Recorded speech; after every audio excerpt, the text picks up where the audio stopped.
Ito po ang titulo ng ating editorial ngayong araw. Today's lead is not tomorrow's victory. Alam nyo, itong latest Okta Research Survey, magandang paalala ito sa ating lahat. Kasi minsan, ang bilis natin maniwala na kung sino ang leading ngayon, siya na agad ang mananalo bukas. Parang tapos na ang laban.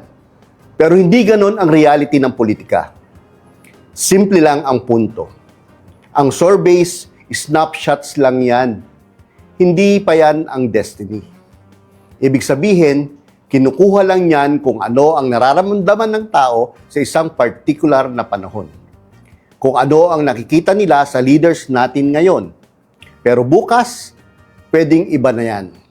Next quarter, pwedeng baliktad na. Tingnan nyo yung nangyari ngayon. Si President BBM, umakyat na ang trust rating niya from 48% to 54%. Yung performance rating niya, tumaas din from 51% to 55%. Ibig sabihin, may movement, may pagbabago sa perception ng tao. Si VP Sara naman, umakyat ng konti ang trust rating from 53% to 55%. Pero yung performance rating niya, bumaba from 54% to 50%. Ngayon, bakit importante yan? Kasi pinapakita nito na hindi fixed ang tingin ng tao sa mga leader. Hindi yan permanent. Hindi yan parang tattoo na mababago. Ang publiko, nagre-react yan. Nag-a-adjust, nagre-reassess. Kung maganda ang performance, tataas ang tingin nila. Kung may tanong sa performance, unti-unti yang bababa. At dito pumapasok yung pinaka-importante. Yung narrative na leading siya ngayon, siya na ang mananalo sa 2028, honestly, mahina yan na argumento. Kasi kung sa loob lang ng isang quarter kayang magbago ang numbers, paano pa kaya sa loob ng 2 taon? Ang daming pwedeng mangyari. May mga issue na lalabas, may mga desisyon na susubukan ng panahon, may mga record na sisilipin. At syempre, mas magiging critical ang publiko. Hindi porket mataas ka ngayon, secured ka na. At isa pa, dapat marunong din tayo magbasa ng numbers. Yung 2% na increase sa trust rating, within margin of error pa yan ng plus or minus 3%. So hindi siya ganon kalakas na signal. Hindi siya landslide movement. Pero kapag sinamahan mo ng pagbaba ng performance rating, doon ka mapapaisip. Hanggang kailan kayang i-carry ng trust ang performance? Kasi sa dulo, performance pa rin ang susukat sa credibility ng isang leader. At on the other side, yung pag-angat ni President BBM, malinaw din ang mensahe. Pwede kang bumawi, pwede kang umangat, pwede mong baguhin ang perception ng tao. So nasaan ang lesson dito? Huwag tayong magpapakampante sa surveys. Huwag natin silang gawing parang final result. Kasi hindi sila final. Indicators lang sila. Reading lang sila ng kasalukuyan. Hindi sila prophecy. Kaya kung may natututunan tayo dito, ito yon. Yung mga naunang surveys na nagpapakitang leading si VP Sara sa presidential preferences, hindi yun guarantee ng panalo sa 2028. Walang ganon sa politika. Sa totoo lang, ang nananalo sa eleksyon, hindi yung maaga nag-lead. Ang nananalo, yung kayang tumagal, yung kayang mag-deliver, yung kayang panindigan ang performance niya hanggang dulo. Kasi in the end, ang surveys kumukuha lang ng moment. Pero ang eleksyon, doon sinusukat kung sino talaga ang pinili ng taong bayan. Hindi raw na-capture. Ang pinupunto ko kanina, kasi yung punto ni Sir Yayam doon sa kanyang editorial, no, yung survey results ay hindi absolute na batayan kung ano yung magiging future ng isang individual. Halimbawa, si Sara Duterte, kahit leading siya sa survey, hindi siya guaranteed o hindi siya guarantee na eventually siya magiging presidente. Correct. One of the factors lang yan, one of the indicators lang yan para i-gauge yung pagtataya ng masa, ano ba sa tingin nila, may chance ba, etc. Do factor din siya para sa ibang mga politiko para maaral saan kami mahina, bakit kami mahina, ano yung issue na dapat pagpukusan namin. Maraming purpose ang survey pero hindi siya absolute guarantee ng pagkapanalo. Pero yung survey, ginagamit yan ha. Ginagamit yan ng mga, alam natin, ng mga politiko para pagbasihan kung ano yung gagawin pa nila sa buhay nila. Pero etong susunod na survey, malamang talaga sa alamang, spaghetting pababa na etong si VP Sara. Kasi kita naman natin yung mga pasabog kaganina na talagang kahindik-hindik sa kahihiyan ang inabot talaga niya. Hindi natin inaasahan yung mga nalaman natin kanina sa impeachment. Diba yan? Oo. Teka lang, asa ba yung camera ko dyan? Ito. Yan, ano. Ito. Oh, yan, sa taas. Ito. Sige. Yan. Pag-rim siya, no? Di mamaya. Dagdagan ko muna yung sinabi ni Kakopi, no? Yung sinabi ni Kakopi, base sa history natin yan. No? Dahil yung mga nakaraang eleksyon, no? Eleksyon ng 2010, na nanalo si Pinoy, hindi naman si Pinoy ang leading sa mga surveys 2 years, 3 years before the election. Di ba? Noong 2016, nanalo si Pangulong Digong. Duterte. Hindi naman din siya leading noon. Dahil ang leading ng mahabang panahon noon, 2 years before the election, si Jojo Binay, Vice President dati. Kahit si PBBM. Tapos kahit kay PBBM, hindi naman siya leading. Ang nagli-leading noon, si Sara Duterte. No? Pero si Pangulong Bongbong Marcos ang nanalo. Kasi hindi mo talaga masasabi. Maraming pwedeng mangyari. Ang isang taon sa politika ay napakahaba. No? Kaya yung mga DDS dyan, yung mga grade 3 lang ang natapos, lalo, hindi talaga pwedeng pagbasihan ang survey ngayon, no? Para sasabihin sila na yung siguradong presidente pagdating ng 2028. At tungkol naman kay Pangulong Bongbong Marcos, noong December lang, ang baba ng kanyang trust and performance rating. Pero nitong March, after makita ng tao lahat ng paghihirap niya, lahat ng trabaho na ginagawa niya, naramdam ng tao, kitang-kita ng tao. Kahit sinasabing na nasa St. Luke's na daw siya, pero nagtatrabaho pala. No? Nakikita mo sa lahat ng events kung ano-anong pinamimigay sa taong bayan. No? Biglang umangat ng napakalaki yung kanyang survey, yung trust at yung performance survey. Kaya yan po ang bottom line dun sa ating editorial ngayon. No? Hindi nangangahulugan na mababa ka ngayon, kinabukasan ay mababa ka pa rin. Hindi nangangahulugan na mataas ka ngayon, kinabukasan ay mataas ka pa rin. Kaya dapat maintindihan ng ating taong bayan. At saka etong survey talaga na to sa susunod sa tingin ko sa dinami-dami ng nalaman kaganinang mga pasabog.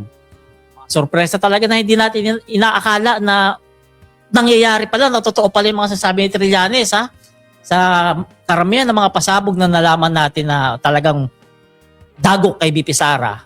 At kung ikaw ay supporters pa rin niya, bobo ka na talaga. Totoo. Hindi ka na talaga masyado nakapag-aral. Kasi yung mga nakapag-aral, tapos yung mga DDS na nakapag-aral, nalaman nila yung mga ganyan, sigurado, balentong sila. Nag-iiba na sila malamang ngayon ng opinion. Palagay ko lahat yun. Yung sinasabi mga Duterte supporters, pero kahit papano, nag-iisip, may open mind. Palagay ko baliktad lahat yan. Ang issue nila ngayon, libaw, yung AMLC, maganda yung revelasyon ng AMLC, di ba? Kasi binerify din nila, binalidate din nila yung mga aligasyon ni Sonny Trillanes. And then, ang ginagawa ng mga dealers ngayon, dinidiscredit nila yung credibility ng AMLC. Kesyo bagong appoint lang daw po yun, April 14 lang yan, etc. Paano magsisinungaling yung records sa yung napakarami yan? Nagdoktorin lahat yan. Mga kabibe, mga kayayam, no? Yan ang style po ng DDS. Ililihis na naman tayo sa ibang mga narrative, no? Para lang mawala kay VP Sara Duterte ang spotlight ng lahat ng kalokohan at ebidensya ng pagnanakaw na yan. No? Kaya doon po tayo, focus lang po tayo sa ano ba talagang nagawa ng VP Presidente natin simula nung naging politiko siya na mahirap, no? Palagay ko mahirap ipaliwanag dahil daan-daang milyon ang nakita nating deposito o transaction 6.7 sa bangko. 6.7 billion 6.7 ang total transactions. May cash inflows, may cash outflows. Pero kahit lumabas yung pera na yan, no, billion pa rin po. No? Which is kabaliktaran ng sinasabi niya na simple lang silang mamuhay, wala silang milyon na ninakaw. Kulang-bulang. Pero, di ba? Palirista. Nung recently, meron siya sinabi, sabi niya, tingnan nyo naman, kung magnanakaw kami, dapat bilyon-bilyon ang nakakawin namin. Bilyon ang nakawan sa gobyerno. Bilyon ang nakawan sa gobyerno. Ayun na, bilyon na. Kitang-kita na.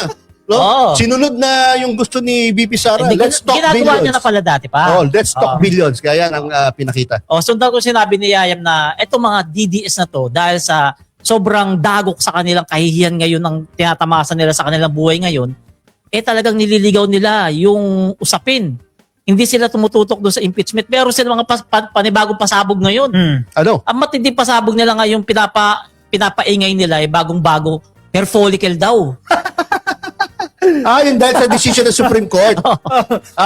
Instruction Sa pa na ng medical, Supreme Court. pinapagkomento lang, which is common, part of the due process yun, pinagkokomento ng court. Iibahin na naman yung narrative, no? Para mawala yung Pero wala. usapan sa nangyaring impeachment kanina, Wala. impeachment Balikan hearing ko yung kanina. balikan ko sa AMLC kasi dinidiscredit nila yung AMLC yung credibility niya kasi bagong appoint lang daw, no? Paano dadayain ng AMLC yan? Itumutugma doon sa dokumento na hawak ni Trillanes noon pa. Na naisampa na sa ombudsman. Correct. Kung bago lang yan, kung April 14 lang, kailan niya babaguhin yan? Ng April 15 lang, etc. Hindi posible mangyari yun dahil matagal nang hawak ni Trillanes yung mga aligasyon na yan. Binerify lang yan, kinonfirm lang yan ng AMLAC o ng AMLC na talagang nagkaroon ng ganyang deposits. At ang term dyan ni Sunny Trillanes, yan po yung mga dividendo mula sa operation po ng drug lord na si Sammy Uy. Parang kooperatiba lang O nga, parang kope. Lahat sila nakakatanggap. Si Sara nakakatanggap. Si Si Baste. Hanilet. Si Baste. Si Kitty. Ultimo si Kitty, bata Oo. pa nung panahon na yon, meron ng joint account sa kanyang mother, no? At yung amount na pumapasok, same amount. At yung differential lang, 6 months, 8 months. So sige, March, makakatanggap ka ng dividendo. Parang stocks lang, no? Kung magbayad ng dividends, twice a year, Mga ka-BBM, May kaya matindi. huwag po kayong papayag na ilis ang istorya tungkol dito sa mga nakita sa impeachment hearing kanina, no? Talagang pipilitin po nilang i-discredit ang mga institusyon katulad ng AMLC, no? Ang sa totoo po, yung records na hawak ng AMLC o Anti-Money Laundering Council, no? Bago pa po nagkaroon ng bagong executive director, kung totoo man sinasabi nila April 14 lang daw naging executive director yon, no? Records na po yun noon pa. Tagal na yun. No? Simula yung nangyari po yung transaction na yun, records na po ng AMLC yun. Dahil ang mga bangko po, required po sila mag-submit ng reports sa bangko kapag merong amounts of Suspicious. deposit na exceeding 500,000 or kahit hindi exceeding 500,000, any amount, basta nakita ng bangko na suspicious yung transaction, inire-report po yan sa AMLC. Ang AMLC po, kinokolate lahat ng reports na yan. At kung nakikita nila kailangan imbestigahan further, iniimbestigahan po nila yan. Which is yun ang ginawa po nila. Dahil under investigation pala po talaga lahat ng transactions na yan. In fact, dun sa kanilang summary report, sinabi nila na isang derogatory result ng kanilang investigation ay yung pera na pumapasok na yon ay posibleng galing sa drug money. Pero ako nagulat talaga ako ganina sa mga natunghayan ko. Hindi ko akalain na totoo pala yung mga sinasabi ni Trillanes. Ako din, hindi ko naniniwala kayo noon, May mga pera raw natatanggap yung mga Duterte di umano galing sa droga. Grabe, no? 2.4 billion grabe. pesos kay Duterte, kay Digong at kay Sara. Oo. Pero mas mataas yung kay Menaces Carpio Oh. at saka kay Sara dahil pumalo po ng 6-7. Ganyan Oo. karaming salapi ang dumaloy sa kanilang bank accounts. Tapos, Partida ha? Galit pa sila sa droga niyan. Oh. Paano kaya kung hindi na sila galit pa niyan? Diba? Galit pa sila sa droga eh. Hindi gaya ni PBBM. Si PBBM galit talaga sa droga kaya yung achievement niya ngayon na wala pang 6 na taon higit na mas marami sa naging achievement na huli ni Tatay Digong nila. total, binanggit mo si PBBM. Oo. Isa sa opisyal ng gobyerno na may pinakamaayos na pagfa-file ng SALN si Pangulong Bongbong Marcos. Kaya nga proud pa yan eh. Kahit ilabas mo online yung kanya pagkaka-file ng SALN. Sabi niya? Malinis na malinis. Actually, circulate yan. Oo. Pero wag ka yung kay Sara. Simula 2019 hanggang 2024, walang cash on hands or cash bank deposits na naka-indicate doon sa kanyang SALN. Paano yun? Oo nga eh. Ikaw wala ka bang 1,000 dyan? Imposible. Mga kakopi, palerista, naging internal auditor po ako ng ilang taon din, ano. Dahil CPA nga po ako, no. Yung pagkakaroon po ng hindi pagkakaroon, yun pala tama. Hindi pagkakaroon ng cash on hand and in back sa isang statement, financial statement, whether it's a corporate financial statement, personal financial statements, or SALN, katulad ng sinasabit ng mga government employees, highly questionable and irregular po yung walang cash on hand and in bank. Kasi po, lahat po ng, kung tutuusin, lahat ng transaction natin, financial transactions, can be converted into cash inflows and outflows. Kung ano yung neto between cash inflow and outflow na pumasok sa iyo during a given period of time, usually 1 year, yun po ang dapat nakikita sa inyong SALN o sa financial statements. Sa iba, ang tawag po doon balance sheet. Pero sa employee, tawag po na sinasabi na financial report na yan is SALN. Kaya imposible po yun. Highly irregular, highly questionable, yung wala po siyang figure na makikita doon sa portion na yon ng kanyang salin. Kaya talagang hindi po totoo ang kanyang salin at talagang meron pong karapatan ang ating gobyerno, specifically ang Kongreso na nag-handle ng mga impeachment complaints na usigin si Sara Duterte tungkol sa salin niya. Halimbawa, ikaw si BP Sara, tanungin kita. Ako reporter. Oh. BP Sara, ano masasabi mo sa mga naglabasan ng mga ebidensya doon sa Kongreso? Pwede pakisagot in English? Ito sagot ko. Ba't pandesal? Ay, gusto ko pala ba? Ito sagot ko. Ay, Ito sagot ko. Wala sa script. Wala pa sa script. Gusto ko yung pandesal. Ang pandesal, gusto ko ng keso, lagyan ko ng bulad. Ang bulad kasi tuyo. Ay, next question. Pero gusto ko mag-react doon kay, sa grupo ni Sara Duterte, nakapalibot sa kanya, kung sino man administrative assistant niya, may pagka-bopols din eh. Binabato natin na yun. Yung pag-file ng SALN, usually sa mga companies, di ba, sa division heads, hindi ba ikaw gumagawa niyan? May assistant ka na gagawa niyan eh. Itong si Sara Duterte, di ko alam, eng-eng din to. Kumuha siya ng eng-eng na administrative assistant. Di ba, simple, administrative matter lang ito. Sana kung maayos eh. Kasi may mga years na parehas. Copy-paste nga raw eh. Sa sobrang tingin nila, sobrang powerful nila, beyond question sila. Nawala nang hindi Kahit naasahan anong yan. ipakita nila, okay na. Sabagay. Hindi nila in-expect na darating yung panahon na magiging vice president siya at titignan ang kanyang salin. Kaya tingnan mo, yung pagkaka-prepare ng kanyang salin na walang cash on hand and in bank, no, napakabobo po ng abogado at yung accountant na nag-advise sa kanya na pwede yon. At ang masaklap, sir, 2022, 2023, 2024, vice president na siya niyan eh. Di ba? Bakit walang cash on May hand? kumpiyansa. Na hindi talaga masisilip. Oh, Hindi kasi nag-umpisa 2019 eh. Mayor pa lang siya nun. So, akala niya, yung mga ganong klaseng May kumpiyansa kaya, pre, kumpiyansa. no? Kumpiyansa Ayaw kaya ni na. Duterte, ayaw untouchable. Akala niya, sila yung Diyos na hindi masisilip yung salin. Ayan ngayon, pahiya. Yan ang Diba? mga invictus. Oo. May mga ganun pa, invictus, mga kalokohan yan. Ginagaya pa yung sarili niya kay Nelson Mandela. Ang layo po, si Nelson Mandela, napaka po sa human rights noon. Champion po ng human rights yun. Nagpakulong po yun para lang dahil sa kanyang pag-advocate ng human rights at paglaban sa mga apartheid, yung mga hindi pagpatay sa race. Sa mga race tungkol sa race, no, yung puti saka black sa South Africa, no? Linilabanan niya po 'yon. Hindi po siya pumapatay ng tao. Yan May similarities naman eh. Pareha sila nakulong. Yun lang. Hanggang doon na lang.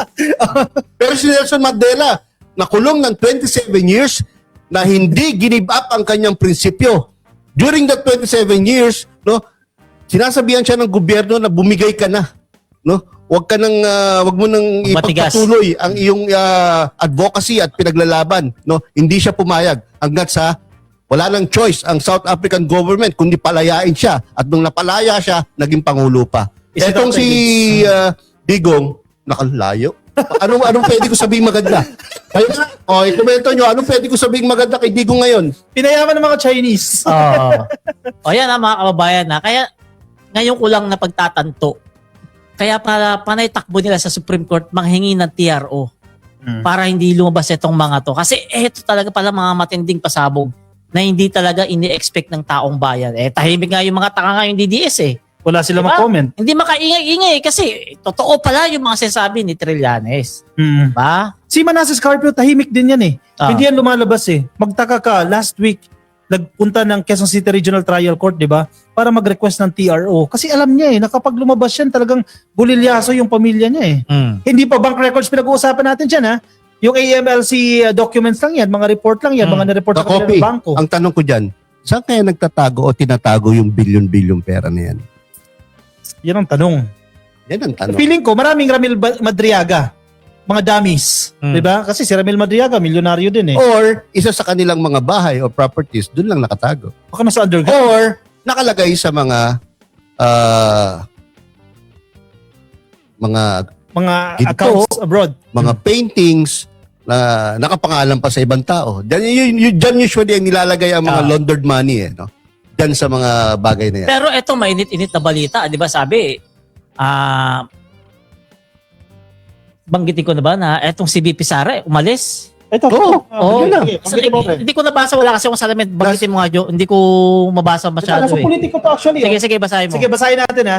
Wala akong salamin eh. Politico scoop mula sa politiko, no? The Great Sara Escape.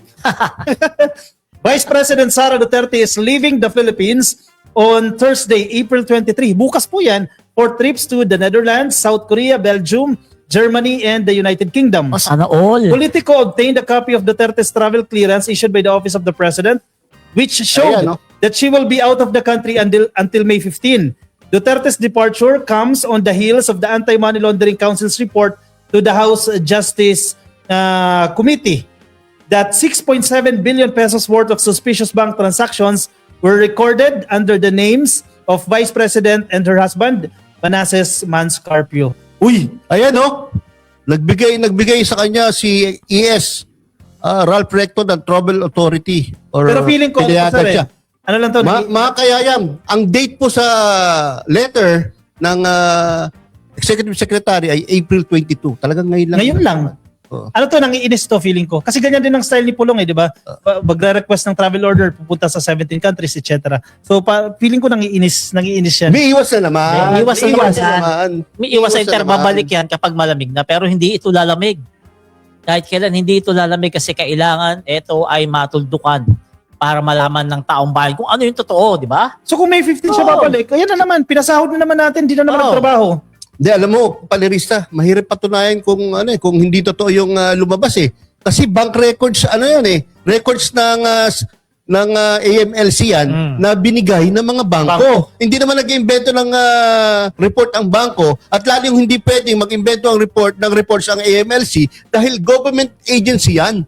Government institution yan. Madedemanda sila, makukulong sila kapag nagpeke sila ng mga report. Yan ang dapat maintindihan ng ating mga kababayan. Kaya yung mga question ng mga DDS dito sa AMLC, pati sa executive director nila, puro ano na lang po yan, pagdi-discredit o paglilihis Nanlilin na lang Oh, kaya sa istorya Kaya talaga. sabi ko nga, kung umatid sana si VP Sara, doon natin makikita kung paano niya ipagtatanggol sarili niya, kung paano niya papabulaanan niya mga yan na binabato sa kanya. Kasi syempre, hindi naman niya aminin yan, no? At tapos ang gagawin Diba? yan, ano, in-expect ko na gagawin yan, pag nasa abroad yan, doon yan papa-interview sa mga supporters niya na DDS, tapos ilalabas nila kung ano lang yung gusto sabihin ni Sara Duterte. So, ibig sabihin- ang sasabihin lang yun, politically motivated. Talagang inaano lang naman nila ako, sineset up lang naman nila ako dyan. So, duwag talaga si VP Sara. Yun talaga ang napatunayan natin, duwag. Hindi man lang kayang humarap, di ba? Magaling lang talaga sa salita, magaling lang sayaw-yaw, magaling lang magbanta, magaling lang magmura. Pero sa hearing kanina, hindi kayang umarap. At ito pa, Paler, pupunta pa sa ibang bansa at tigas na mukha. hindi ako naniniwalang duwag eh. Matapang si BP Sara, nununtok nga ng lalaking sheriff eh. No? Alam mo kung bakit ko sinabi yun? No? Dahil kapag talagang wala kang maisasagot sa mga tanong ng taong bayan, sa mga mahihirap na tanong, no? Talagang iiwas ka na lang.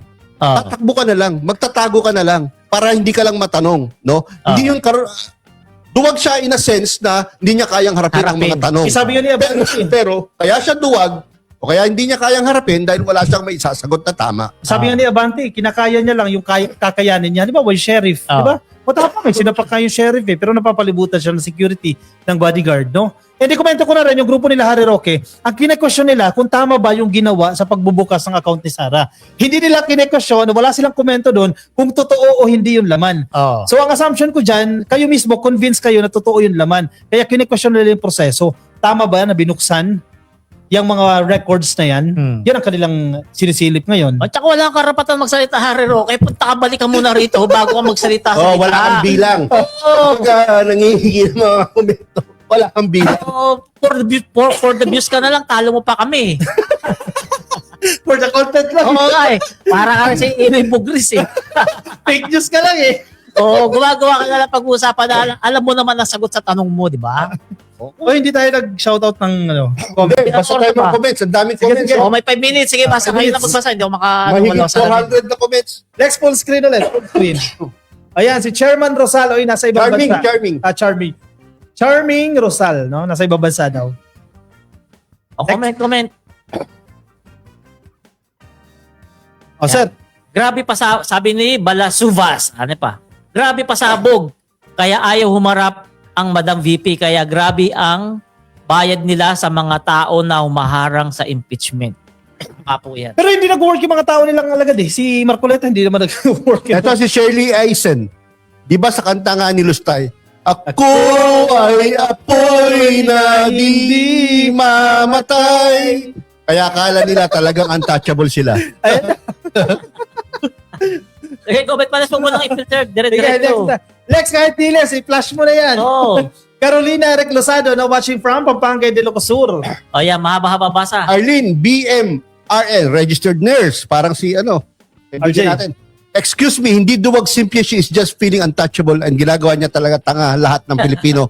Ang problema, it shows na wala magawa ang mga opisyal ng bansa dahil marami pa rin talaga ang korap sa mga opisyal at nanaimo lang pero pinoproteksyonan pa rin ang mga Duterte. Hindi po totoo yan kasi Kaya nahihimik siguro. pwede naman po siya talagang mag-request ng travel lalo na kung Oo. valid naman yung kanyang dahilan. Like palagi ko dadalawin yung kanyang ama. Pwede naman po yun. Saka wala naman po naman talaga siyang ginagawa. Pabayaan niyo na. Hindi po yun nangangahulugan na como inaprubahan ng kanyang travel ay meron ng mga corrupt na nagbigay ng pahintulot na siya ay Kasi kung makapag-travel. hindi grant ng ES yan, ng Office of the President yan, issue na naman yan. Yung right to travel na naman. Oo. Violation na naman sa Constitution, no? Next comment natin. Sabi ni Ateneng Verbo, no? Oy, nakakalula ang salapi na dumaloy sa Duterte. Tapos bukang bibig noon ng mga Duterte na wala daw pera ang bansa. Kaya nga pinapasok ang POGO. Dahil may 2 billion monthly na makukuha ang gobyerno pero hindi naman naramdaman ng Pilipino. Totoo yan. Tama. Dahil yung Pogo na yan, maraming utang sa tax yan. Hindi Oo. mga nagbayad ng kanilang mga taxes. Ito, si Ateneng Verbo pa rin. Oo nga po, nabudol tayo ng drama sa Karinderya at Colombo. Totoo yan. Totoo naman yan. Kahit ako nabudol dyan. Ako, hindi ako nabudod. Yung binote yan eh. Ako rin. Oo. Hindi ko binote si Duterte. Miriam tayo. Yan, si Wani Balsita. Ako noon pa makapimentel na ako. Nangihinayang ako na nawala siya sa Senado. Buti na lang at nakabalik na siya. Matalino talaga siya at kaya idol ko yan dati pa. 2028 for sure tatakbo yan si Oo, ano, tatakbo. Palagay ko, sure win yan si Senator Coco Pimentel. Si Erlyn Supeña Santa Maria. Good morning po sa inyong tatlo. Guwapo. Yan. Watching Oy, from you. thank you, Dapat thank you. hindi si kakopi lang. Magandang comment yan. Ba't paano ko? Parang ako lang ata sinabing guwapo. Si Myra Cardinal, Tadifa, no? Yung mga ayaw sa topic at kampi kay Sara, instead na mag-comment ng negative at kabubuhan, scroll na lang kayo. Huwag na kayong manood. Tama. Ito si Myra Cardinal Tadifa. May utak to. Matalino to. Oo. May matalino to. No? Ayan, ano basa yan? Shingon shi. Ito. Hari kuku. Ito, from Tokyo. Hindi pa po ba evidences yung mga pinakita ni Madriaga? Then, how come na hindi humaharap sa hearing si BP Sara? Paano matatapos lahat yan kung ang feeling ni BP na untouchable siya? Kung ayaw niya sumipot, di siya susipot. Hindi ba pwede dakipin siya at paharapin sa hearing? Alam na natin kahit na guilty si Sara, bakit hindi po kasama sa procedure ng impeachment po yung pwedeng arestuhin yung impeachable official. No? And regardless, no? Ang penalty lang po ng impeachment kapag na-impeach siya at napatunayang guilty ay tatanggalin po siya sa pwesto at may perpetual disqualification from office po siya pero wala pong kulong. Yung sa hindi niya pagka-send sa Kongreso, Kawalan niya yun. wala Kawalan niya. niya, hindi niya may pagtanggol sa sarili. Pero ang alam ko sa Senado, kailangan na talaga siyang umati. Ang ibig sabihin po na hindi niya pag-appear sa Kongreso, sa Justice Committee, no, parang in effect, wini-waive niya po yung karapatan niya na sagutin ang mga akusasyon sa kanya. Kaya malamang na mangyari yan, no, magkakuha ng probable cause ang Justice Committee ng House at may isampa talaga sa Senado ang impeachment ni BP Ayan. Sara Duterte. Kita niyo mga ka-BBM ha, may comment agad parang buwabata si Sen. Oo nga po yata oo. Well, sige, i-credit natin yung makeup artist natin. Ano ba yung pangalan niya? Actually, supervisor siya dito. Wala. Si Bob Gillian. Wala kami filter ha. Kita mo, amateur nga daw siya. Hindi nga daw siya. Bumata ako, so salamat sa iyo. Ayan. Sen, may mga question kami kasi kami mamaya sa'yo. sa'yo, yung question ko sa'yo, mga warm-up question lang. Sige. Sa kanya, moderate, kay Yaya mong heavy kasi base sa katawan niya, kaya mag-heavy yan. So, first question ko sa'yo, Sen. Warm-up question. Sa kabila ng mga pinagdadaanan ni VP Sara dito sa impeachment, ito sa mga nakikita naman nating dumadaan sa pagsubok, itong si VP Sara, anong maipapayo mo sa kanya para umayos yung English niya? Joke lang. Itong program nyo, napakabigat kasi yung warm-up question, gano'n nakahirap sagutin. Joke lang yan. Kaya patawa. Joke lang yun. Alam nyo, okay, ganito naman. Si VP Sara, abogado naman yan eh. So, medyo joke lang yun. Pero syempre, ang mga abogado, iba-iba rin naman ang performance namin sa eskwelahan. Apo. Ang pag-grade, ang grades ng mga law students sa eskwelahan, parang grades din naman yan sa eskwelahan na nung nasa eskwelahan tayong lahat, merong tinatawag na standard deviation. Yung pag ganyan, kurbada yan mathematics. Andito karamihan, nandito sa gitna, merong magagaling at meron din mga naiiwanan na malili. So, ganyan din po sa law school. Ayan ha. May magagaling, may naiiwanan. Doon sa pinakaiwan na iwan. Hindi, seryoso tayo. Answer mo. Seryoso. Sen, kumusta ka bilang private citizen? Oh, okay. Ano pong Okay pinagkakabalahan nyo ngayon? Siyempre, una sa lahat, yung aking pamilya. So, my wife, my 3 kids, ang nanay ko. Siyempre, kailangan bisitahin din natin yung mga nanay natin na tumatanda na talaga. And of course, tayo yung nagbabasa ngayon sa mga nangyayari sa mundo, Apo.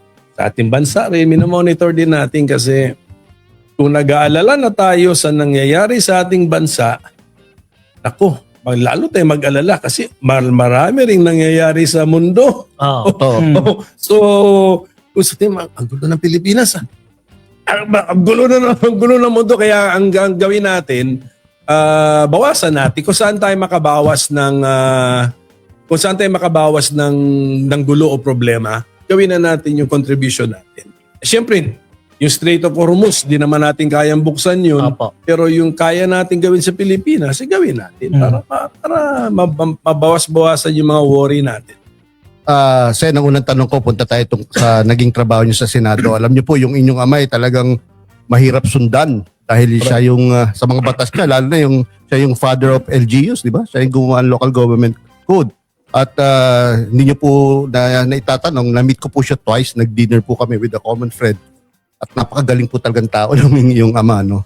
At nakakatuwa po doon, after several months, nag-meet uli kami, alam niya yung pangalan ko, natatandaan niya. Ganun kagaling, no, yung father niya. As a matter of fact, loyalista po ako, pero si Senator Nene Pimentel lang ang hinahangaan kong naging oposisyon sa Pangulong Bongbong Marcos. At ayun po naman, nakita ko yung performance itong mga nakaraang taon at talagang napaka-independent minded niyo po at lahat ng marunong kayo pumunatag pag talagang dapat punahin at marunong din kayo magbigay ng kredito kapag dapat magbigay ng credit. Sa 14 years niyo po sa Senado, ano po ang masasabi niyong mga legacy laws na nagawa niyo na palagay niyo ba nakapantay na kayo sa inyong ama? Mahirap. Hindi pa. Una sa lahat, binibilang ko rin naman yung years of service sa Senado. Mas mahaba kasi yung years of service niya. Inabot ni Papa niyo, sir? Siguro naka 17 years din siya eh. So ako actually 13 years and 10 months. So at saka yung law kasi na ginawa ng aking ama is the local government code. Aside from Marami pa iba. cooperative code, PNP Act, gano'n, Sports Commission, marami pa. Pero yung local government code kasi sa special law talaga yun na binanggit mismo ng constitution yun eh. Kailangan gumawa ng local government code, palakasin ng local autonomy. So na-deliver yun. So, kaya mabigat talaga sundin ang footsteps, ang yapak ng aking amang si Senador Nene Pimentel. Pero sa akin naman, ako naman, I'm very proud na ito kasi, kaya unahin ko na lang ito kasi una sa lahat, ako ay mathematician ako eh. Yan, sa math ako, sa science ako eh. So parati ko sinasabi sa sarili ko, hindi ako creative na tao. Oh. Pero proud ako na ako ang naging author and sponsor ng Creatives Law of the Philippines. Okay, Creatives Law. Ha? So inaasahan ko, sabi ko nga sa sponsorship speech ko dyan sa future ng Pilipinas, dito na tayo tumaya. Ha? Tataya tayo sa creativity ng Pilipinas. Ng Pilipino. Ng mga Kayo pala Pilipino. gumawa nun, Sen. creative. Si First Lady, yan din sinusuporta ni First Maganda Lady. yung batas na yun.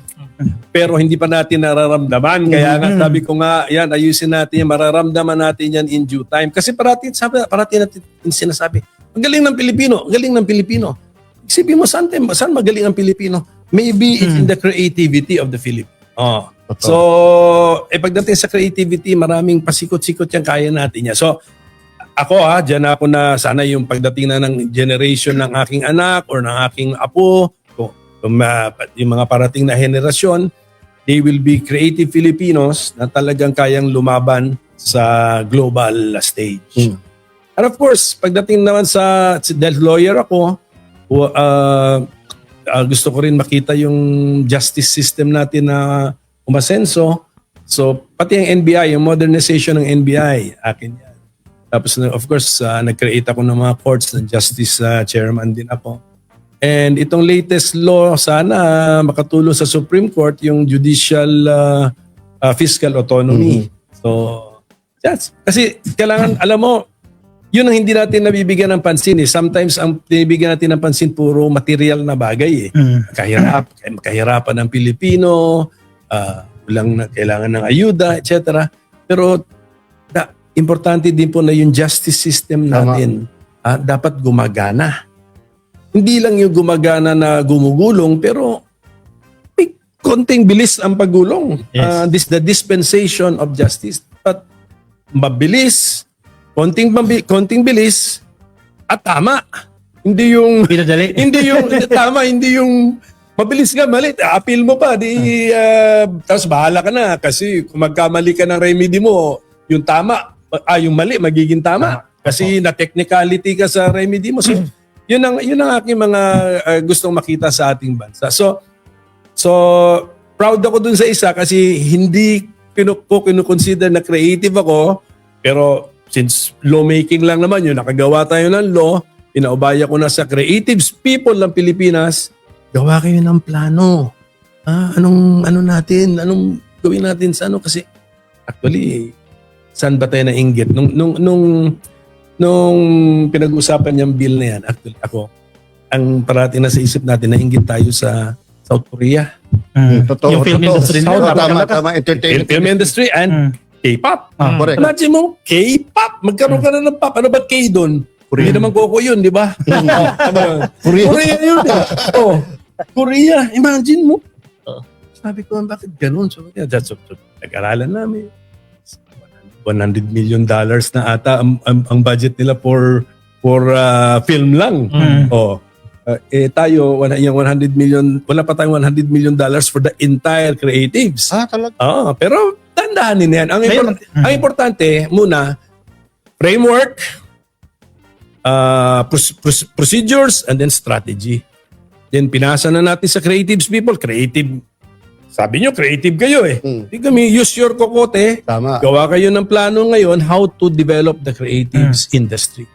Pero hindi lang yan puro pelikula. Marami yan. Siyam yan eh. Siyam yang creatives to me. So I hope dyan ako, I'm using some language about placing your bet. No? Pero if I'm a Filipino, I want the Philippines to progress.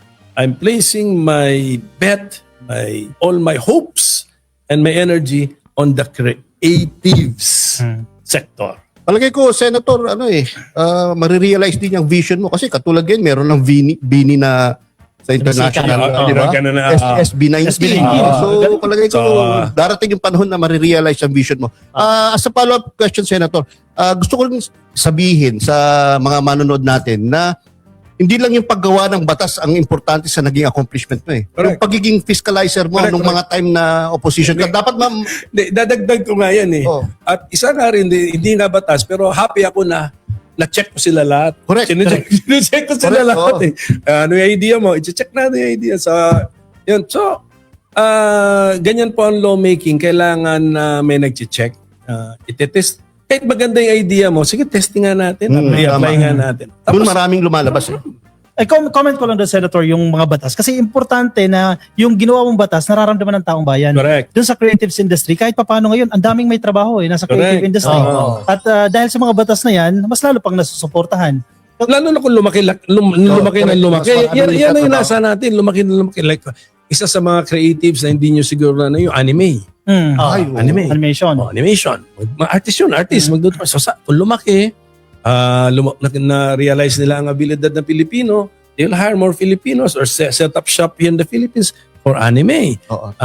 Ang isa pa nga is architecture. Correct. Alam nyo kasama architecture, ha? Kakasama pala. Kaya na, and then, siyempre, okay, si Mrs., di ba, si Kat, ang wife ko, ay special envoy ni President Marcos sa UAE. Yes. Pag nasa Dubai ka, kita mo naman yung skyline nila. Oo. Architecture yan eh. The skyline is architecture, di ba? May laking contribution ng Pilipinos doon. Sa magandang skyline and architecture ng Dubai. Kasama pala talaga sa development nila yung gano'n. Maraming contribution ang Filipino architects. Grabe, Imagine mo yun. So, wala pang masyadong sikat na sikat. Pero imagine mo in due time. Sa sports nga, mas Manny Pacquiao, may Alex Ayala Yeah, correct. Darating ang time dyan. Darating. Tama. Senator, question. Matagal po kayong naging senador na. Maraming administrasyon ang pinagsilbihan po ninyo. Paano nyo sa tingin mapapanatili yung independence ng Senado at the same time, katuwang siya ng executive para ma-achieve natin yung mga plano ng gobyerno?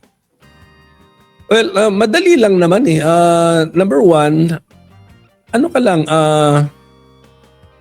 be friendly. Okay? Be friendly with the administration. Pero, hindi mo ako tuta o ano.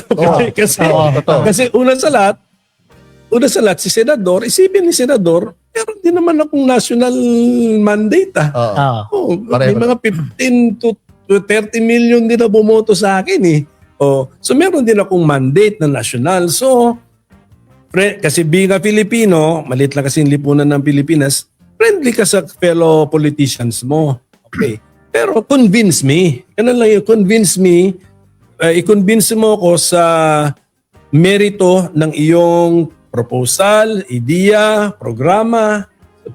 Pag maganda, support. Pag hindi maganda, number one, kung hindi maganda,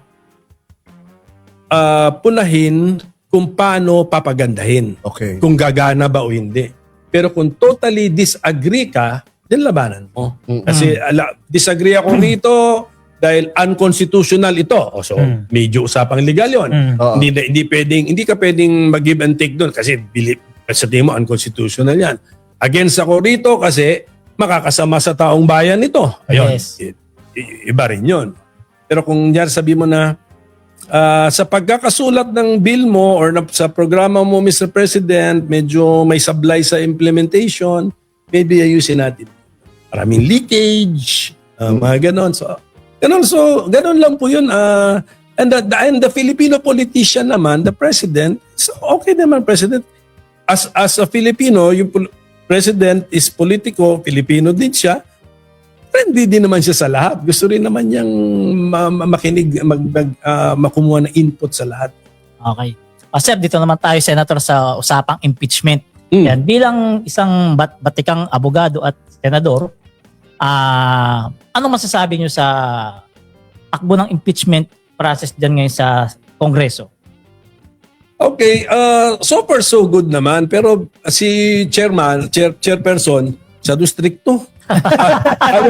ayaw ng probing. Sabi ko naman po, yagam ko naman konting probing na bakit mo nasabi yan? Napatayalaw naman yun. Ano ba yung prueba mo na bakit mo nasabi yan? Pero syempre, tama naman yung wag mo na patagalin na inaaway mo pa yung witness na pero maganda pagpatakbo ni Congresswoman Luistro, no? Pero para sa akin lang lalo na yung mga first hearings na napanood ko, pero parang late, parang kanina napanood ko, parang meron na akong nakikita mga tanong na parang probing parang pinapabayaan Hinahayaan na, na lang. napagod na rin siguro. Sita lang sita eh. Napagod na rin siguro yun kasi ang hirap pa. Daming tanong na kailangan i-process mo kung Oo nga, probing kung o probing o hindi. hindi. Ano? Pero ganito nga ganito na lang siguro gawin natin sa impeachment. Tapusin na yan, madaliin na yan. Tapusin na yan kasi marami nangyayari sa ibang lugar ng mundo eh. Marami. Hindi pwedeng ang Pilipinas ang pinoproblema natin is alisin ba itong isang high-ranking official dahil sa violation of the Constitution. I-determine na yan ng mabilis. So tapusin na House of Proceedings sila, pasa na sa Senate yan, and then the Senate, let's say before the year ends na 2026, dapat tapos na. Bilisan na para may decision na. So, Senator, hindi kayo agree na i-suspend o temporary? Terminate Huwag mo na ituloy ang impeachment niyan. Hindi, tapusin na. Tapusin na. Inumpisahan na eh. Oh, correct. Lalo, kaya nga ang spirit ng aking argumento is do not delay this highly political issue anymore. Finish it. Pass your papers. Mabilisan. Mabilisan na. Guilty or not guilty. Tapusin na. Pero kung So that we can now move on kasi kailangan i-address na rin natin yung ating mga political energies, ang lahat ng energy natin, i-focus na natin sa next problems natin kasi ang mundo will give us additional problems. Mapapag-iwanan tayo, no? Sa gulo. Additional problems are coming. Maniwala kayo sa akin. Kaya tapusin na yan. Ha? Tapusin. I'm not saying na tapusin in the sense na baliwalain. Terminate na yan. Tapusin. Tapusin. The house is doing its job very well. yes. Actually, too well si chairman nga na ano, I believe may timetable naman siguro sila. Hindi na siguro. Isang hearing na lang, sir. Oh, Sa hindi na siguro to mag 2 to 3 weeks. Hindi na. Tapos na. 1 week na lang. Okay. Bigay na nila sa Senado and then I hope and pray ang Senado focus all their energies dyan. Palabas na lahat ng ebidensya, arguments, memorandum, decide. Mga ilang buwan kaya yan? Tanggapin ng taong bayan ang desisyon. Guilty or not guilty, that's it. Pero kung ikaw, Senator, nakaupo ka ngayon halimbawa, tapos umakit sa Senado, anong ibuboto mo? Guilty or not guilty? Yan, wag tayo lalo na ganito, ang tamang attitude, kahit interviewin nyo yung incumbent senator, since hindi pa naman nag-umpisa ang trial, Oo. ang tamang attitude nila o tamang sagot, wala akong masagot ngayon kasi wala yung ebidensya. Oo, kasi yung sa tingin, yung naririnig ninyong ebidensya na hinahanda na ng House, it doesn't mean, that means that yan ang ipipresent na ebidensya sa Senate, it doesn't mean na accepted na evidence yan. Correct. Okay? Correct. And then, what is the weight? Dalawa yan eh. Pag-present na ebidensya, ito ba ay katanggap-tanggap na ebidensya o disqualified siya? Ayan eh. Pagkatanggap-tanggap, okay, kasama yan sa ating i-consider. Anong bigat nito? What is the weight? So sa ngayon, kahit imaginein ko na senador ako, wala pa ebidensya. I cannot. I should not say anything, di ba? I should not say anything. Wala pa ebidensya eh. Historically, sir, gaano tatagal sa Senado yan bago magkaroon ng judgment? Assuming may pasa ng May. May session sila eh. Apo. Tapusin na nila. Siguro May to June, magbe-break sila. Pero yung break kasi, break sa legislative session, does not mean break in court session. Pwedeng ituloy. Oo, tapusin na nila yan. So, kung ma-file na yan this May, and then balik session ng Senado, I hope and pray, before SONA, desisyonan na nila. Kaya po yung ganun. July, wala na tayong vice president. Kayo pwede magsalita ng ganyan kasi hindi kayo judge. Sa amin na lang yun. Ayan ha. Hanggang July na lang ha. Pero yung pa rin, ulitin ko, as a lawyer Yes na po. former senator, kahit lawyer lang ako ngayon, private citizen, hindi ako makabuo ng Conclusion. opinion. Kasi hindi ko alam ano ang ebidensya tinanggap ng Senado. So, wala tayong idea pa. Hintayin natin. Senator, anong masasabi mo doon sa petition na silampan ng mga abogado ni BP Sara sa Supreme Court na mali daw yung ginagawa ng Kongreso na they're conducting a mini trial. Palagay nyo, may merito yung ganung argument. This is a free country. Para maintindihan ninyo kung bakit pa nakakatakbo na sa Supreme Court at file ng file. Allowed naman kasi yan kasi ministerial lang yan sa court. Ang court kasi, kaya nga ang court passive. Passive ang court. Kaya, diba, passive lang siya. Andyan lang siya. Mayroon ba magpa-file o hindi? Pagka-file, tanggap. Mabasahin ngayon nila. So, whether or not mali itong ginagawa ng Justice Committee, sa tingin ko, gusto lang ng Justice Committee maging thorough Thorough kasi nga yung unang desisyon ng Supreme Court, sinasabi na, masyado kayong mabilis. Masyado mabilis. Hindi pa yata nila nabasa. O ngayon, sinigurado na nilang nabasa, pinapabasa pa sa harap para siguradong nabasa na lahat, pinabasa. So, nagiging too thorough na nga sila masyado. So, I doubt kung pati yun naman, kung noon dati ito yung nagawa, ngayon ito yung ginagawa, pareho mo bang ma-atake yan? I mean, kailangan bang eksaktong nasa gitna? So, since na-file na rin sa Supreme Court, hindi naman na tayo magkomentaryo kasi pabayaan na natin ang justices mag-aral dyan. But alam din naman ng justices, alam naman natin lahat na this is also a political process. Huwag masyadong too much judicial intervention sa political process. Katulad ng ginawa nila in 2025. Noong 22, disagree ako dun sa decision. Opo, pero ako'y nagulat sa decision na yun Saan yung hindi pagdalo ni Sara Duterte? Do ang tingin niya kasi mini trial yan, fishing expedition yan, so hindi siya pupunta dyan. Parte ng due process yan by the book sinusunod ng Justice Committee. Pero hindi naman siya obligado. Basta ang due process sa burden yan ng gobyerno.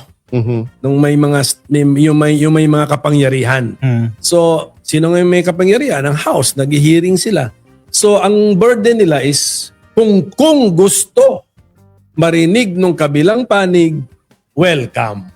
Pag ayaw mo pumunta, hindi ko rin naman iti-take against you yun. Except that, huwag kang magsalitang walang due process. Welcome ka. Tama.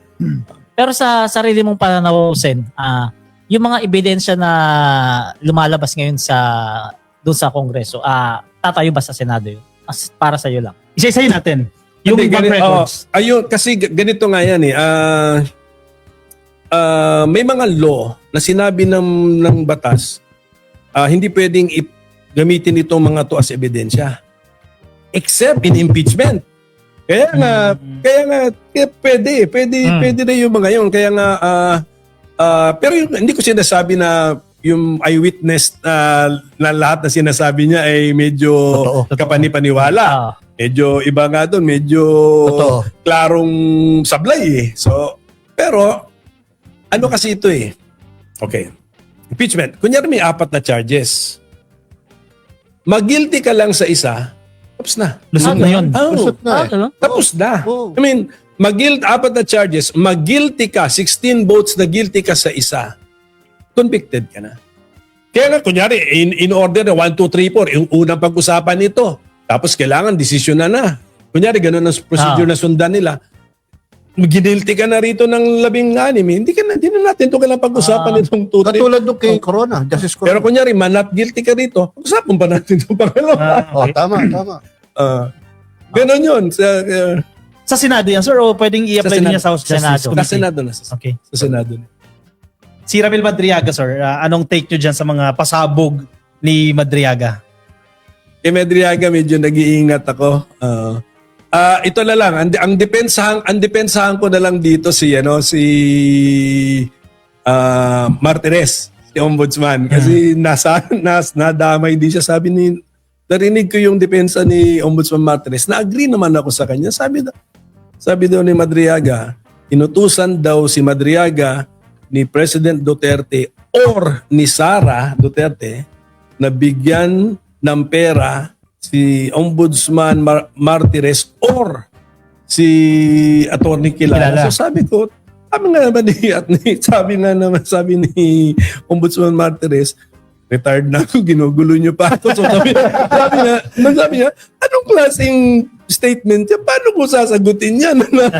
hindi mo alam. So ako pagdating doon, medyo agree ako doon kay Ombudsman. Napakahina nung statement na yon at it weakens actually his credibility. So sana i-build up niya sa ibang aspeto ng kanyang affidavit by proving the others. Malabo yung ganun, hindi mo alam. Ipapasa. Dalawa, hindi ko alam sino. Then, bigay ito dalawa. Hindi naman magkasama itong dalawang ito. So, yun lang masasabi ko. As lawyers, pinag-uusapan din namin yan na sometimes natatawa kami, sometimes nakikita rin naman namin yung value.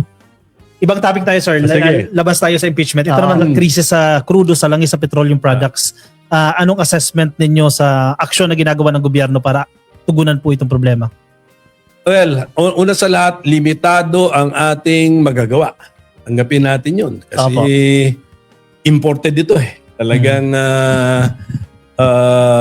mali. Pero mali mo, sa future, makadiscover tayo ng Katulad ng first two na sariling atin. Pero habang wala pa yan, imported ito,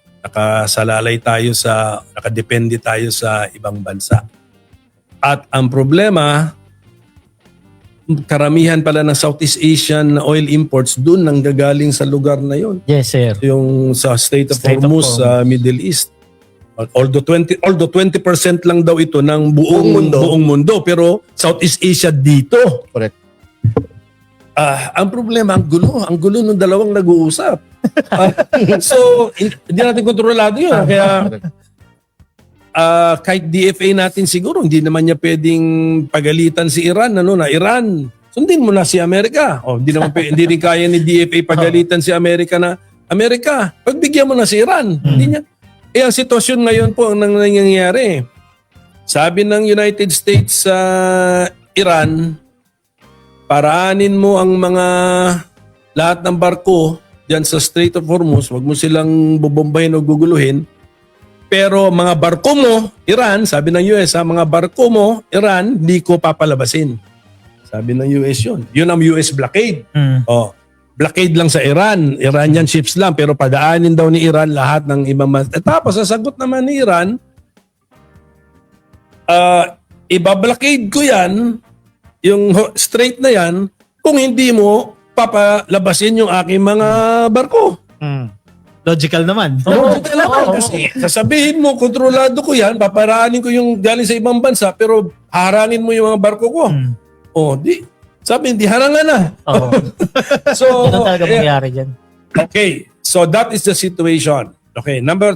Dapat, dito naman ako medyo na galingan din sa gobyerno. Believe naman ako sa kanila. Kasi, mukhang nakakuha sila ng ibang source. Kasi, mga delivery. Dumarating. Galing sa Russia. Mabilis nakakuha. Naka-Russia, naka-Malaysia. Which is, yun ang gusto ko talagang, yung ASEAN. We are brothers, ASEAN centrality, ASEAN family. May Indonesia dyan, may Brunei at may Malaysia dyan na may mga langis Opo. Sana, brothers, bigyan nyo Pilipinas. Prioritize Okay.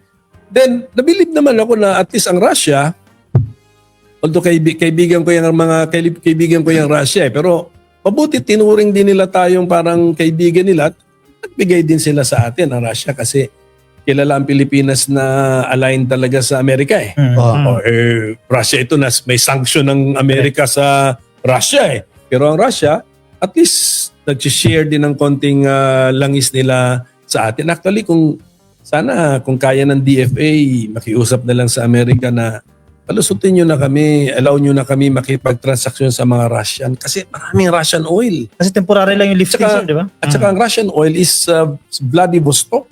Ang Vladivostok, mga kababayan, although Russia yan, nasa Asia yan. Nandun yan sa ibabaw ng Korea.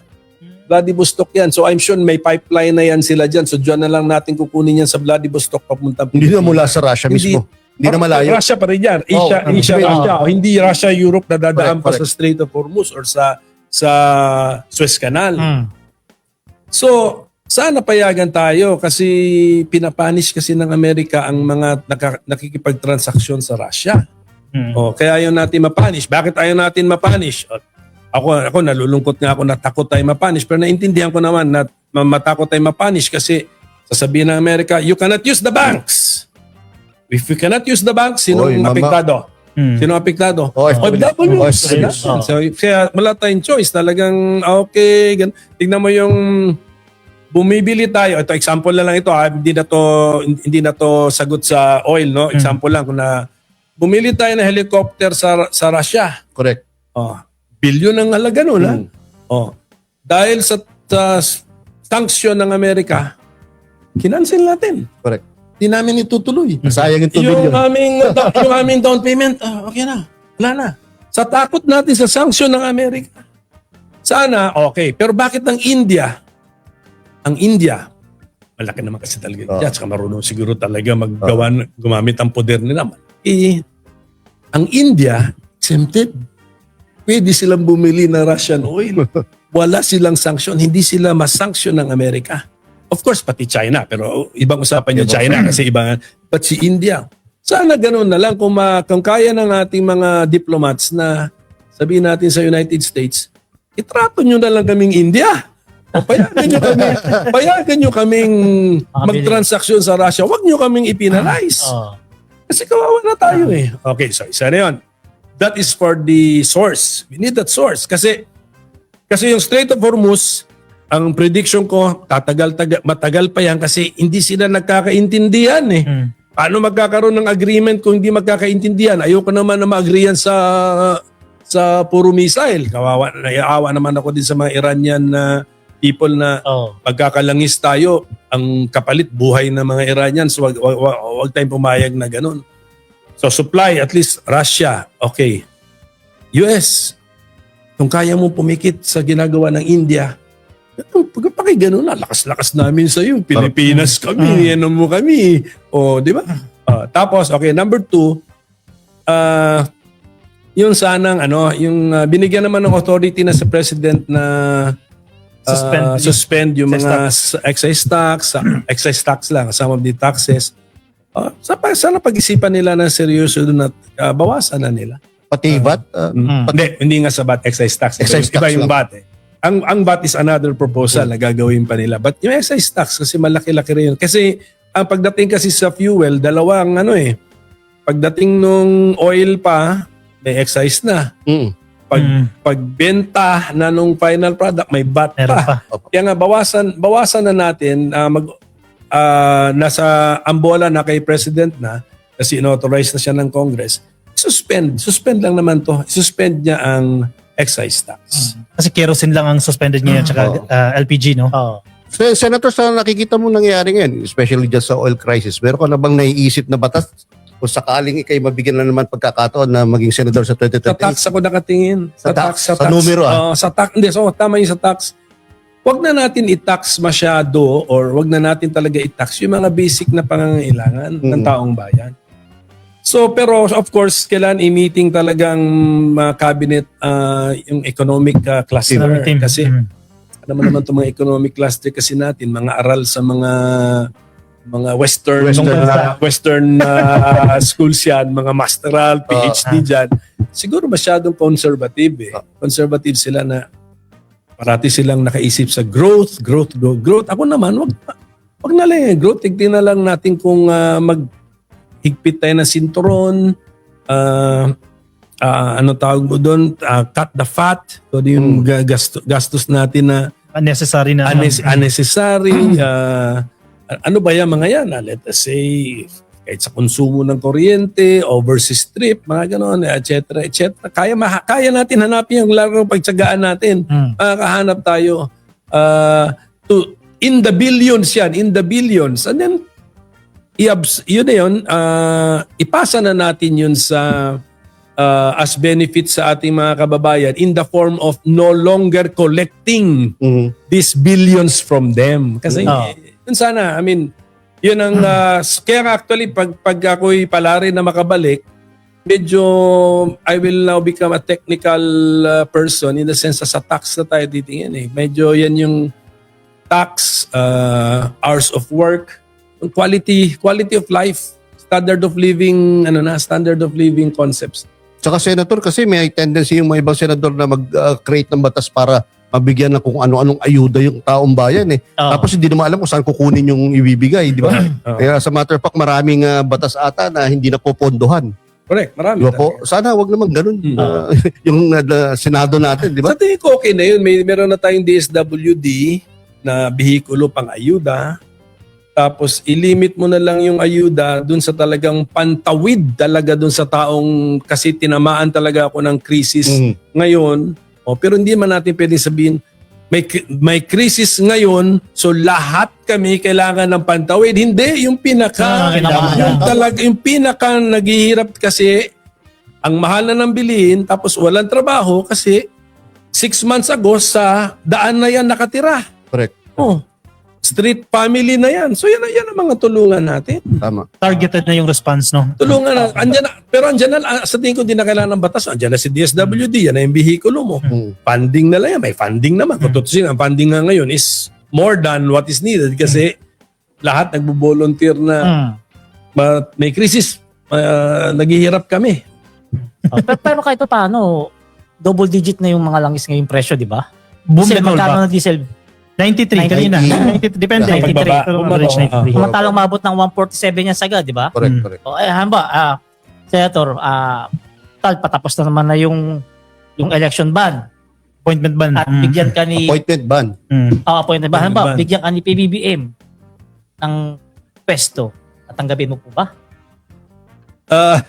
Hindi, nakapwesto na si Kate. Okay na yung isa na lang muna sa pamilya ang ano. So, pero kung ang tanong ay handa ba ako, willing ba akong tulungan ang ating presidente? Of course. Isa lang ang ating isa lang ang ating state of ship of state. Isa lang yan. So magtulungan tayo.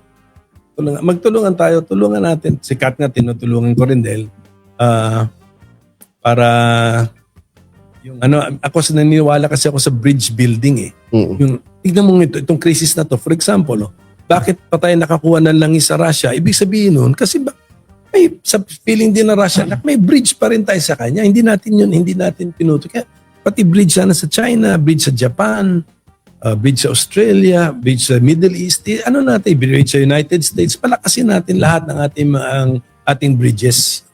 Senator, speaking of Ma'am Kat, siya yung kasalukuyang special envoy to UAE.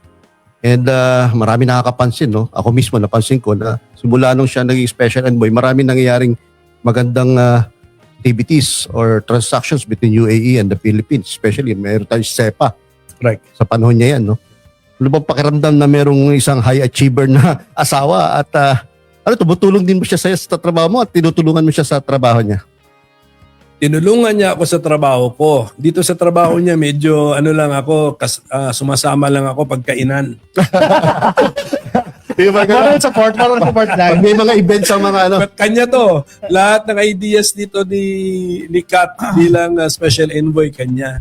Ang maganda kasi ang ibang abilidad ng aking asawa siya, friendly talaga. At believe ako sa kanya kasi kahit iba ang kultura, na-adjust siya. Naging kaibigan niya po. Parang wala siya masamang tinapay. Naging kaibigan niya po ang mga Emiratis. Kahit na iba ang kultura nila, naka-adjust siya kaagad.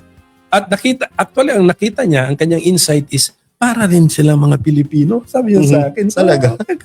Ang ending is, wala rin pala. Hindi din siya halos nag-adjust. Mga Pilipino rin, close din sa pamilya. Ang UAE, sir, parte dyan, inaatake ng Iran. Anong pakiramdam? Nababahala po ba kayo para sa mga Pilipino natin dyan? Napakaraming Pilipino dyan. Nababahala tayo sa lahat ng Pilipino. Naaawa din ako. I'm sure dun sa hundreds of ships na nakastangko dun, may Pilipino dun sa crew. Imagine mo yung sitwasyon nila ngayon.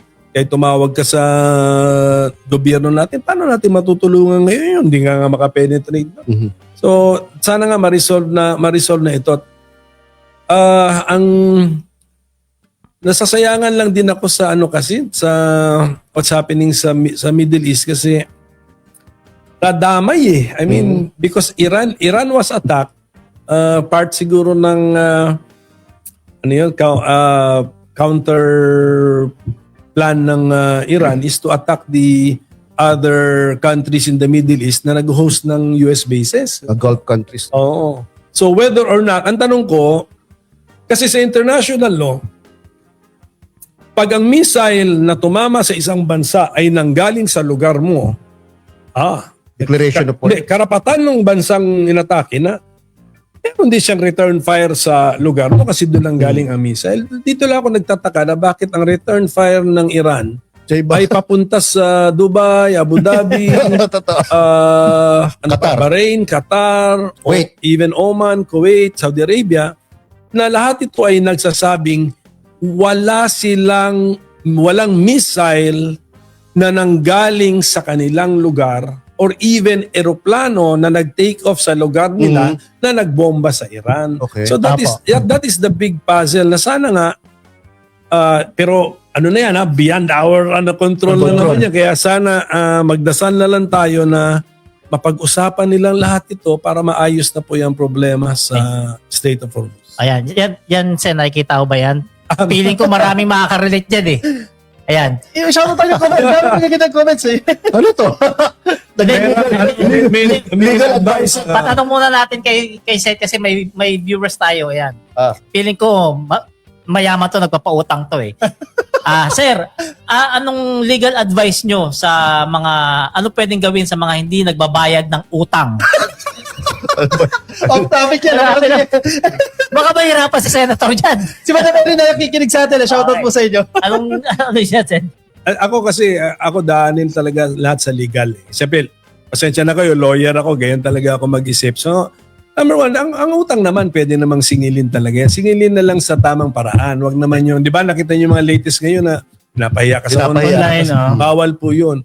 Okay, sa tamang paraan, singilin, pwede namang diplomasya muna. Pag hindi, sa legal, may demand letter. Tapos pwede na natin i-involve ang mga ganyan kasi issue, lalo na kung kabarangay mo yung pinangutang mo, pati yung katarungan pambarangay law, i-involve na natin si kapitan, si kagawad na medyo moral persuasion sa tao na yung pinagkautangan mo, medyo kailangan na rin ng pera eh. So, pakibayaran na lang. Pero totoo po bang walang nakukulong sa utang? General rule. Kasi ito, pinag-usapan natin ang Middle East kanina. Diyan tayo iba sa Middle East. Okay? General rule sa Pilipinas, walang makukulong sa utang. Except kung ginamitan mo ng mekanismo yung pag-uutang mo katulad ng ng cheque. Updated check, Yun dati yan yung ano kasi iba na yung kinukulong ka na for violation of the bouncing check law. Pero ang problema yata ngayon, even ang bouncing check ayaw na ng Supreme Court ikulong eh.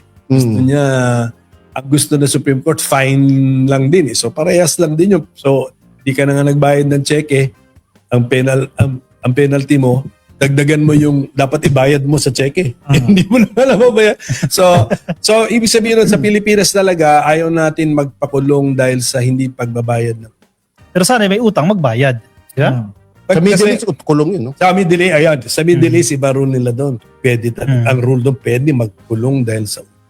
Kasi sana yung mga nangutang o yung mga nagkautang, sana isipin din nila na mabait naman yung taong nagpautang sa kanila at I'm sure yung taong yun, marami rin yung lumalapit doon na gusto ring umutang, hindi na tuloy niya matulungan, mapautangan kasi naka-stangko ngayon yung pera niya na hindi niya masingil. So, pagbabayad natin ng utang is na karapat dapat naman totoo naman may utang, pagbayad natin doon makakatulong din tayo sa iba kasi baka ipautang din niya sa iba.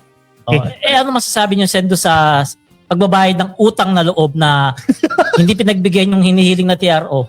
Ano ba yan? Joke lang yun, sir. Joke lang. Kasi yung mga Sa ganun, politika ni Sir. ibig sabihin, marami yatang ganun. Naman ito, basahin natin comment sa natin. Sana makabalik sa Senate itong si Senator Coco Pimentel. Pro-Philippine siya at matalino pa. May isa pa comment ha. Dati ayaw ko kay dating Senator Coco. Pero ngayon gusto niya na, no? Dahil yung sinasabi ko simula nung impeachment ng 2025, saka yung mga stud ni Senator Coco, ang dami talagang nagustuhan si Senator Coco. Si Berna Campos, no? Nakakamiss talaga ang senador na kagaya ng Senator Coco Pimentel, may sense at may prinsipyo. Hindi, diretso natin si Senator Coco. Mamaya na, kanina ba tanong itong video? Sa inyong dalawa yata problema to eh. Pinapadaan nyo na sa kanya eh. Hindi, ito tanongin mo natin si Senator Coco. Total, nabanggit naman na yan. Ano ba, sir? Operan kayo ni PBB tumakbo sa lineup nila sa susunod. Tatanggapin mo po ba bilang senador? Alam mo, bilang kandidato, welcome mo lang lahat ng support. Of course, actually, identified ang wife ko, alter ego ni Presidente. Kasi representative. So, hindi na ako, wala naman akong barrier with the President. So, kung ako'y kakandidato, I will welcome all the help that I can get. Yes. Pero kahit hindi ba ako kandidato, kahit ako'y private citizen, tutulungan dapat natin sino man ang nakaupo bilang leader natin. So ngayon, it's President Bongbong Marcos. Kasi kailangan magtagumpay ang ating bansa. We are only one ship of state. Ano sabihin? Isang barko lang po tayo. Yes. Isang lubugan lang or isang successful na biyahe. So sana successful ang ating biyahe at lahat tayo darating doon sa isang mas magandang bukas for all of us. Yan. Kasi Senator Pimentel naman kilala bilang independent-minded eh. Hindi naman nangangahulugan na Como makasama sa ticket ni Pangulong Bongbong Marcos ay susundin niya lahat ng sasabihin ng administrasyon. Saka, tama naman, ang samahan will be based on an agreement on ano ba sir ang ano natin? Ano ba kasi patapos ng term mo? Ano ba ang vision mo pa na hindi pa nagawa? Ano gusto mong matuloy? Sige, tingnan natin. Okay, teka, medyo pasok din sa mga gusto ko mangyari. So, yan ang gawin natin.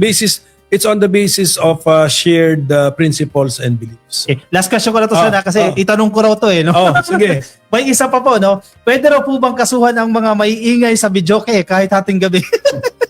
Alam mo yung mga ganyan. Sige, ito tama yung tanong na ganyan kasi dahil ang tatay ko naman ang ama ng local government code. Yung mga ganyan kasi tignan mo. Ano ba kinakanta? My Way. My Way. My Way pa. So, imagine mo, alas 12 na. Kumakanta pa ng My Way. So, yung mga ganyan, kung nakaka-contribute sa disturbance of the peace in a locality, local issue. Okay, so yung una, kung may problema tayo sa video, takbuhan mo natin ang barangay. Barangay muna, tapos LGU. Dapat barangay. And I'm sure may barangay ordinance na yan. May mga barangay ordinance yan hanggang 10 p.m. Kahit construction, hanggang 10 p.m. or 9 p.m., 10 p.m. So ganun din. Siguro pagdating sa mga business establishment, siguro may konting may palugit. Mga palugit hanggang 11 p.m. siguro. Pa, pre. Ikaw na magtanong. Ano naman yan? Ayan.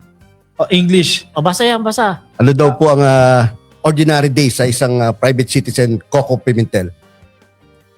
Well, in-structure ko pa rin naman siya na parang may trabaho pa rin eh. So, hindi, may tayo, basa tayo. Busy kayo sa mga interviews din. Basa, meetings, of course, mga anak ko, monitor. Ilan po anak nyo ngayon? 3. Monitor. Then, ito, mga ganito.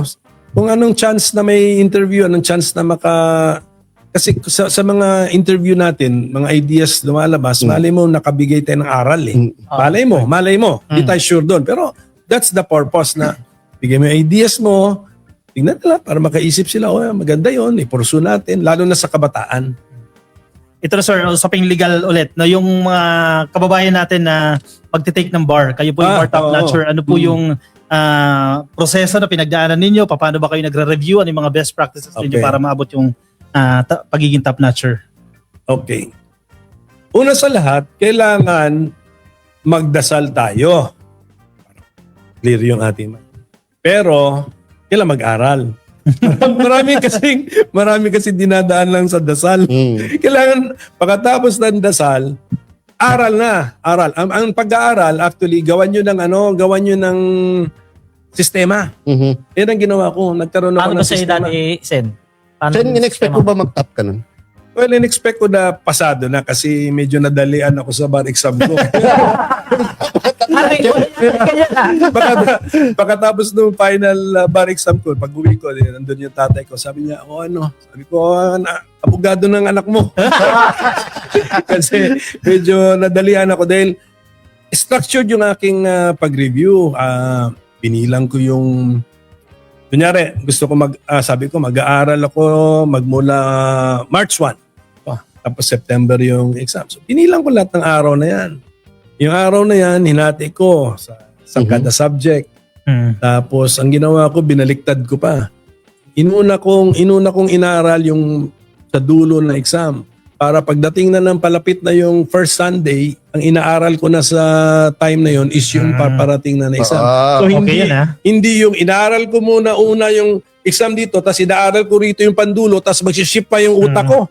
So, inayos ko muna ito yung schedule ng exam for 4 Sundays.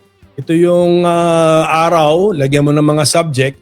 Tapos inikot ko ngayon na itong first 2 subjects, yun ang last 2 subjects na aaralin ko para diretso-diretso na yung Okay. yung frame of mind. So ganun. So it's a matter of tapos nung ang pakiramdam ko ako'y maganda yung aking paghahanda, may kumpiyansa ka.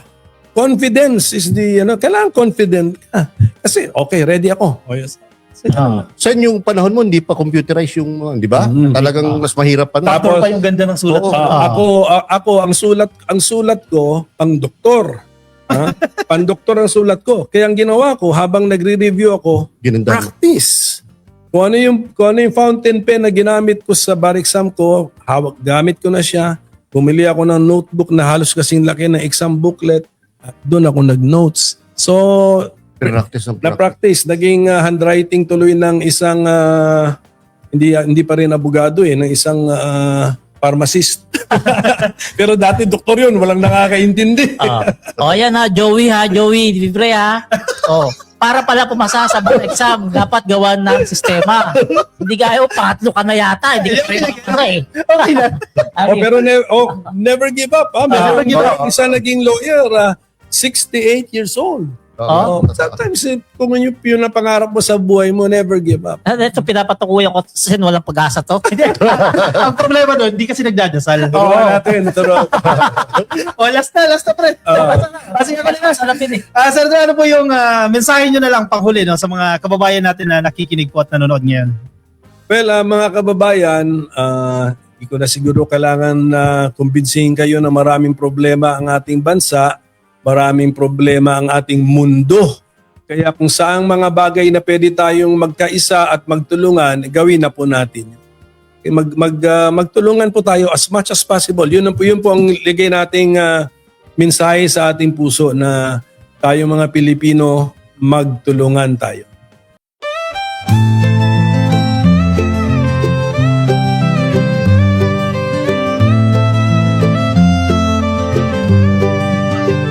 Sa bawat pagsikat ng araw, ikaw ay nandyan.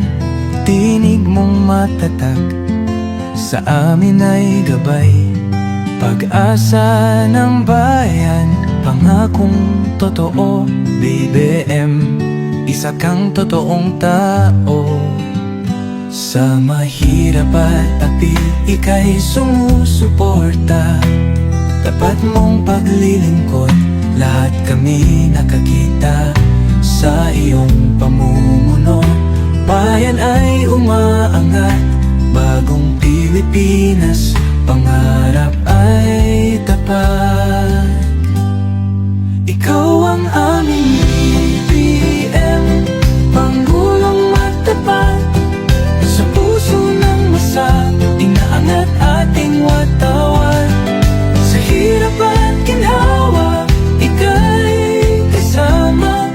Pilipinas ay papangon, dahil ikaw ang pag-asa. Mula Luzon, Visayas, hanggang Mindanao. Boses mo'y umaabot, dala ay pag-ahon. Magtulungan, magkaisa, sabi mo sa lahat, para sa bayan, ikaw ang aming alamat. Ang pangarap mong bansa, taas noo masagana, manggagawa't magsasaka, binigyang halaga. Serbisyong totoo, hindi pagpapanggap, ang puso ng bayan. Ikaw ang hinahanap, ikaw ang aming BBM, Pangulong matapat, sa puso ng masa, inaangat ating watawat. Sa hirap at ginhawa, ika'y kasama, Pilipinas ay babangon, dahil ikaw ang pag-asa.